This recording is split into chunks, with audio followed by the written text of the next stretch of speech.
Hey, true crime fanatics, this is Claire. And I'm Andy. You're tuned in to the Homicide Hobbies podcast, which is a podcast for people who love to hear about the horrendous crimes that people commit. Enjoy. You ready? Mm-hmm. So where are we headed to today? Our where is a place known as the heart of Tornado Alley with an average of 60 tornadoes. Ohio. What? Ohio? I thought you said Hawaii. I was like, what? No. That's definitely not part of Tornado Alley. No. Kansas? This place is home to the National Cowboy and Western Heritage Museum, showcasing cowboy life, Native American art, and the Old West. New Mexico? Reba McEntire, Brooke Garths, Brad Pitt, and Blake Shelton were all born in this state. You give up? Tennessee? Today we'll be in Oklahoma. Oh. I don't know how I didn't guess that. Don't worry, my boy didn't guess it either. That doesn't make me feel better. Yeah, because he's 16. More specifically, we'll be in Blanchard, Oklahoma. Our when is December 2011. Okay? Okay. So before we dive into this case, here's a quick legal rewind. In 2009 in Oklahoma, the age of consent was 16, meaning individuals 16 and older could legally engage in sexual activity. However, there were a few exceptions that allowed a 14 or 15-year-old to consent to sexual activity with a partner no more than 2 years older, meaning a 14-year-old and a 16-year-old could consent to sex, but a 14 and 17-year-old would be a no-go. Also, in Oklahoma, teachers cannot have any sort of sexual contact with a student under 19, no matter what. This is already disturbing. And how many high schoolers are over 19? I don't know. But I think that also means, like, if they're 17, 18 and graduate, you still can't date your teacher. You got to wait until you're 19. Well, if you graduate, they're not your teacher. They're just a person. But they still can't date and get it on until that student or previous student is 19. So they have a lot of students graduating early. I would say they have a lot of students graduating late since they have absolutely no sexual contact with somebody under 19. They're just slow learners is all. Recently, like 2025 recently, that age of consent was raised to 18, meaning minors need to keep it in their pants until they turn 18. Well, then that means that they've got 19-year-old sophomores. Well, even the 16-year-olds can't consent. I get that, but... Yeah, the students... They're not learning as quick as they thought they were. Them students are still at 19. Also, along with that, the age to marry in Oklahoma in 2009 was 16, but them children had to have a permission slip from a legal guardian saying that the minor was allowed to marry, and that guardian also had to witness the nuptials so the kids couldn't just forge the signature. Makes sense. Now that we've covered that, I'm going to tell you about a traumatic coming-of-age story for a young lady named Sarah. I kind of expected we were going that route, considering all the heads up he gave me. As a teenager, Sarah met Kenneth McKinley. They fell in love and married. How old are they? Details about their early relationship are scarce. The newlyweds moved into a trailer in Blanchard, Oklahoma. Early 2011, they discovered Sarah was pregnant. She was only 18 years old when she gave birth to her and Kenneth's son, Justin, in September of 2011. But their happiness was overshadowed by tragedy for the young wife and new mother. Her husband, Kenneth, had been fighting a losing battle with lung cancer. How old was he? Sadly for the teen bride, her husband lost that fight on Christmas Day 2011. The couple had been married for nearly 2 years. Kenneth was 58 when he died, leaving Sarah a widow at just 18. That's disgusting. I don't understand it. If they were married for nearly 2 years, that means she was 16 and married a 56-year-old? That's disgusting. Yeah. What, was he just shopping at the DMV when people are getting their learner's permit? So I think because there is such a big age gap, that's why there's not a whole lot of information on, like, how old was she when he met her? You won't convince me he didn't buy her from her parents. Well, he died on Christmas Day. She's 18. Now she's a 3-month-old baby, and she's a widow. Now that their 40-year age gap settles. A few days after he passed, Sarah and Kenneth's loved ones hold Kenneth's funeral, and the 18-year-old grieving widow returned to her trailer where she was approached by a young man. He was 24-year-old Justin Shane Martin. He introduced himself as her neighbor, and he wanted to say hello and offer his condolences. Justin asked if he could come in for a moment. Sarah said she felt a bit uneasy, but allowed him to enter her home. She did notice that he didn't really make eye contact with her while they talked and said he was just kind of looking around at all the stuff in her trailer. He's casing the place. Yeah, he's scoping things out. Then he sees Sarah's brother-in-law is there, and he's like, oh, I gotta go. And he leaves. In the wee hours of what would become New Year's Eve, Sarah heard someone trying to open her front door. At 12:10 a.m., she quietly called 911. She could hear at least 2 people circling her trailer, trying to gain entry. Her infant son was screaming and wailing, so Sarah gave him a bottle so she could hear where the possible intruders were lurking. The 911 dispatcher asked Sarah if she was safe inside her home with the doors and windows locked. Sarah calmly confirmed and explained that she had moved the couch to barricade the front door, and she further explained that she was recently widowed, home alone with her baby, and she'd just loaded a handgun and a shotgun. So, after some time, one of the men grew tired of just lurking in the shadows, trying to quietly gain entry, and gave up on quiet and just began trying to kick down the door. Sarah relayed the information to the dispatcher that they're now trying to break down the front door, and Sarah announced to the fellers that she's armed. After almost 20 minutes of banging on her door, which I find insane, Yeah. Sarah asked the woman on the other end of the line, Can I shoot through the door? well, am I allowed to defend myself if they come in here? And no sooner had she asked than the door was kicked in. And Sarah saw the intruder. It was Justin Martin, the same man who introduced himself as a neighbor just days earlier. Please tell me she tells that to dispatch. I believe she did. The expression, bring a knife to a gunfight, comes to mind, but in the most literal sense. Justin Martin was armed with a 12-inch hunting knife as he forced entry into Sarah's home. Sarah, on the other hand, was standing in her living room, calmly waiting outside of her bedroom door, guarding her son, while holding her cell phone with her cheek and shoulder, still on the call with 911 as she pulled the trigger on her 12-gauge shotgun.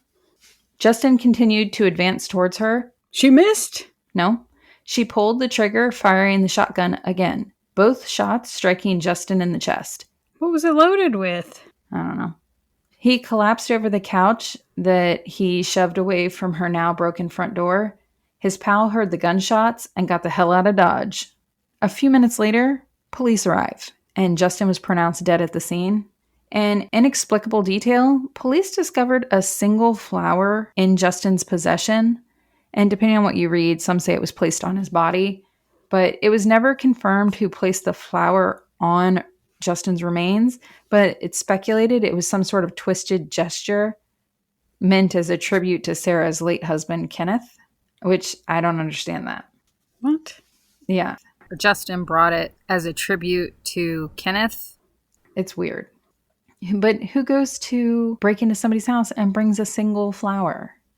Somebody who's done it before. Right? I guess it was meant to be like his calling card. Maybe this was going to be like a string of singular roses and robberies. I have no idea. Police did a sweep of Sarah's trailer and confirmed that the accomplice had in fact left the property. After securing the scene and getting a detailed description from Sarah about the vehicle and the accomplice, the police scroll through Justin's call logs, and as officers put out a be on the lookout for the other feller and the getaway vehicle, dispatch radios in and lets the officers know they just received a call. And now I'm going to play that for you. Sheriff's office, this is Diane. Have you had reports of somebody firing shots, getting shot, breaking in, entering, or anything? Yes. Who is this? My name is Dusty Stewart, and I think it was my friend that got shot. I don't know. Okay, where are you at? I was with him, and I'm driving back to his house right now. He was going up to this house to look at it or something. And, Can you give me a description of him? Justin, my friend? Yes. Yes, ma'am. He's wearing an orange shirt with blue jeans and a belt buckle and a cowboy hat. I'm scared to death that he got... I stepped up there and yelled and tried to get him to come back because I wanted to leave and I was scared. Okay. I'll tell you what you need to do. How close are you to the Blanchard Police Department? Ma'am, honestly, he lives out here on the golf course, on Indian Ridge Golf Course. Yes. And we were just out driving through his pasture. And ma'am, I honestly don't even know the way back to his house. If I can find my way back to his house, I will do whatever I need to do, but I'm scared to death right now. Okay, all right, hang on with me. Do you know the address, any kind of address out there, what road you might be on? Ma'am, it's a pasture. There are no roads. I'm so scared right now. Okay. I called my dad and told him, and he's supposed to meet me back at Justin's house because I called and told him and told him I was going to Do you know Justin's address? No, ma'am, I don't. It's just the Indian Ridge Golf Course Indian Ridge Golf Course. Okay. But the house that he was looking at, I don't know what he was trying to do. Okay. I stood at the fence and was telling him to come on, and I don't know what he did. Okay. Well, Who calls? Say he's with somebody and they're doing a breaking and entering. that would be 29-year-old Dustin Stewart. And I'm glad you chuckled when he's like, ma'am, it's a pasture. Because I laughed at that as well. Because it was just, I don't know why I found that funny. Well, it is like, is there an address out there? It's a pasture. Well, it also reminds me of all the times driving through where we grew up. Like, there's nowhere to describe. Well, I'm confused, though, because I thought she gave a description of a vehicle, so why is he walking? No, he's driving. He's driving through a the pasture? Yeah. How, like, I have no idea. I don't know. It's even weirder, what was the point of calling? Because he's scared for his friend's life. He thinks his friend might be dead. And he'd be right. But they were doing a breaking and entering. Uh-huh. After hanging up with 911, Dustin and his parents drove to the police department where he turned himself in voluntarily, and he explained they were simply looking for prescription painkillers that Sarah's late husband may have been on before he passed. Oy. He said he was remorseful for his participation in the break-in, and he also stated he didn't want anyone to get hurt or be killed. Police issued a search warrant for Dustin's getaway vehicle, and they found marijuana, work gloves, and prescription pills. And under Oklahoma's wonderful laws, a person can be charged with first-degree murder if someone dies during the commission of certain felonies, even if the defendant did not directly cause the death. Meaning, good old boy Dustin was arrested and charged with first-degree murder for the death of his friend. Interesting. Yeah. Sucks for him. Uh-huh. As for Sarah McKinley, police determined she acted in self-defense and deemed the shooting as justifiable homicide. However, since her shotgun was used and resulted in a death, police confiscated her gun as evidence and, she faced no charges. Right. Dustin lucked out, and on January 5th, so a few days after all of this, he was granted a mere $50,000 bond, which I'm sure his mommy and daddy paid, and he was released from police custody that same day. He was then placed under house arrest at his parents' farm and was fitted for one of them handy-dandy ankle bracelets. They told him to stay a minimum of 2,000 feet away from Sarah McKinley. The local community strongly supported Sarah and her actions. In fact, there was so much support for Sarah that a group of Second Amendment supporters pulled money together to present Sarah with a new Remington 870. Oh my God. Complete with tactical upgrades. And then Sarah McKinley, she was nervous hearing that Dustin was released from jail. But this badass chick definitely had a fuck around and find out mentality. And being backed by her community with a new weapon, she reportedly told the media she was ready, waiting, and watching in regards to Dustin being released from police custody. Well, I wouldn't think at that point that she'd be in any danger. No, but I'm sure it would still be, She doesn't know these guys, and you don't know if this guy's going to turn around and come after you because you killed his friend. Well, apparently he gets lost in the pasture getting to her house, so that ankle monitor will be beeping. Right? By August 2014, Dustard. Dustard. He's Dustard. By August 2014, Dustin entered into a plea deal, reducing his charge. Like Dustard. Reducing his charge to conspiracy to commit burglary. And since Dustin had never been in trouble prior to this break-in, his plea deal got him a sentence of just 10 years. He got off lucky. With the entire sentence suspended, meaning he would serve no jail time unless he violates his parole. And from what I could tell, it looks like he stayed out of trouble after that. That's gotta be real weird living in the same town. I would have freaking moved if I were him. I don't know how you stay. Yeah. I don't know how you stick around for that. And you stay wandering the pastures. Sarah appeared on a Dr. Phil episode, and he connected her with a therapist to help her deal with, all the trauma she experienced, because you figure she was a 16-year-old bride. Her husband dies on Christmas Day, and then by New Year's Eve, somebody's breaking into her house and she's shooting them. All the while, a baby in the mix. Yeah. So, yeah. And then as for Justin, there is no criminal history on him. So this was the first time he ever would have gotten arrested. He's just a moron who's hanging out with somebody who's a moron. And this is what going down the road of drugs does for you. You might get killed. It's crazy. Sarah McKinley didn't just survive a home invasion. She became the face of justifiable self-defense. And while her trigger finger pulled the shotgun, it was Oklahoma's laws and her community that backed her all the way. Yeah. I couldn't imagine being 18. Well, can you imagine that 911 call? Where the fuck are the police? Yeah, it took like 21 minutes for them to get there. I don't know Oklahoma, but I guess it's pretty rural. Yeah, but that's all I got on Sarah McKinley. I'm glad she didn't face any charges. Yeah. I think it's kind of messed up that there's some states that you could be charged for the murder of somebody who barged into your house. Yeah. That was when I think I already told you this one, that a coworker had said you get a lower charge for a rape than a murder, so you just need to rape the person breaking into your house. I'm like, what? What? I didn't tell you that? No. Oh. Because I just looked at her like, sure.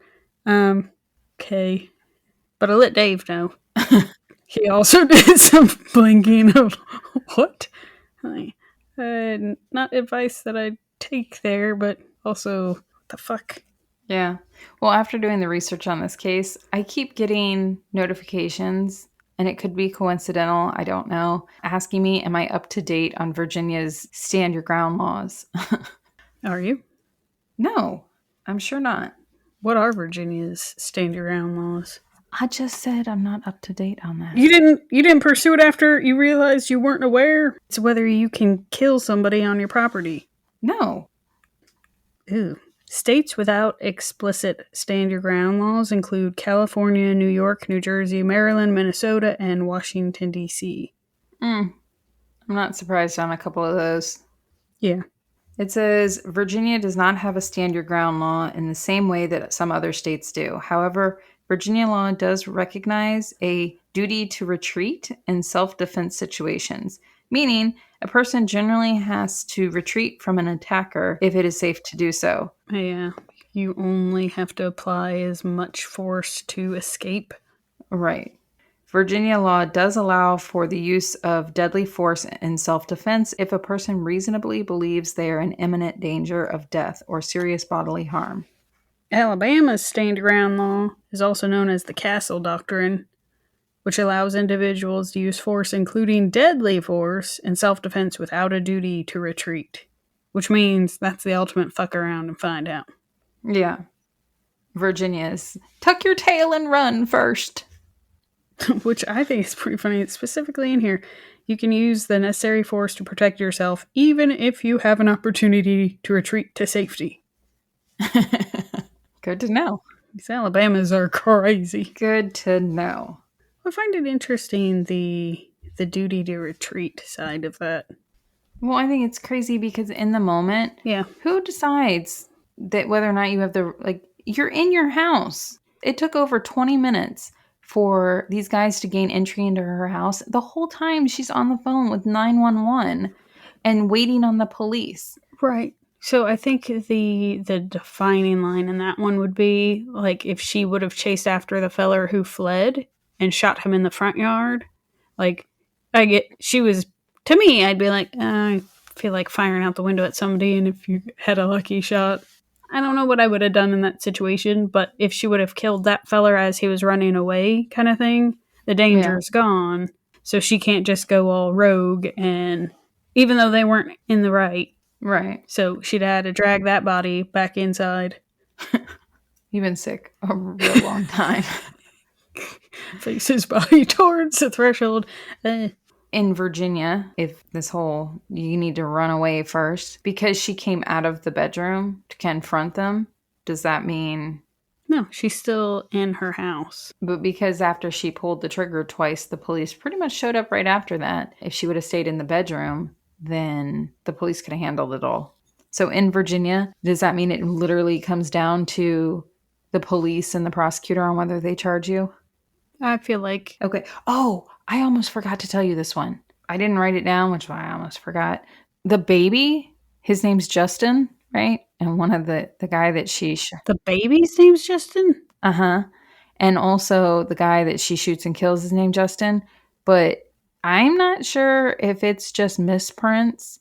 But news articles say that the baby's name was Justin Jr., and I was like, wait, her husband's name is Kenneth. How is the baby Justin Jr.? Yeah, but it could have been named after... Uh-huh. It could have been named after anybody in the family, like his grandpa. Is that the way that works? I don't know. Because generally I thought a junior is only if it's after the Paul. I don't know. But I did read that Kenneth's middle name could have been Justin because I couldn't find his middle name. I also didn't try very hard because I just... But then he wouldn't be a junior. Well, if Kenneth's name was Justin Kenneth maybe McKinley and went by Kenneth because people go by their middle names sometimes. I don't know, but I just thought it was interesting. And then that led my boy to a whole spiral of what if she really did know the guy that she shot and he was the baby daddy? And he got on this whole wild conspiracy, almost soap opera type spiral. Yeah, he's going to say that boy needs to be watched because whatever he's doing...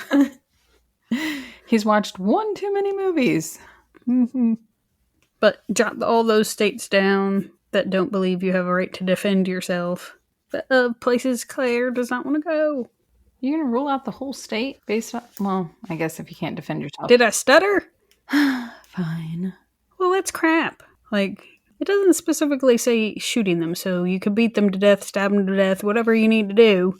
That's true.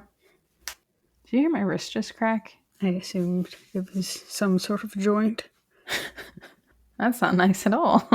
For everybody else who don't know, Andrew's falling to pieces. I am.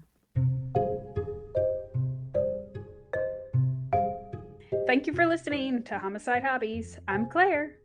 I'm Andy. Follow us each week to get your fix of the atrocities that occur in true crime. And don't forget to tell people about us and rate us if you like us. But don't rate us if you didn't. Just change that.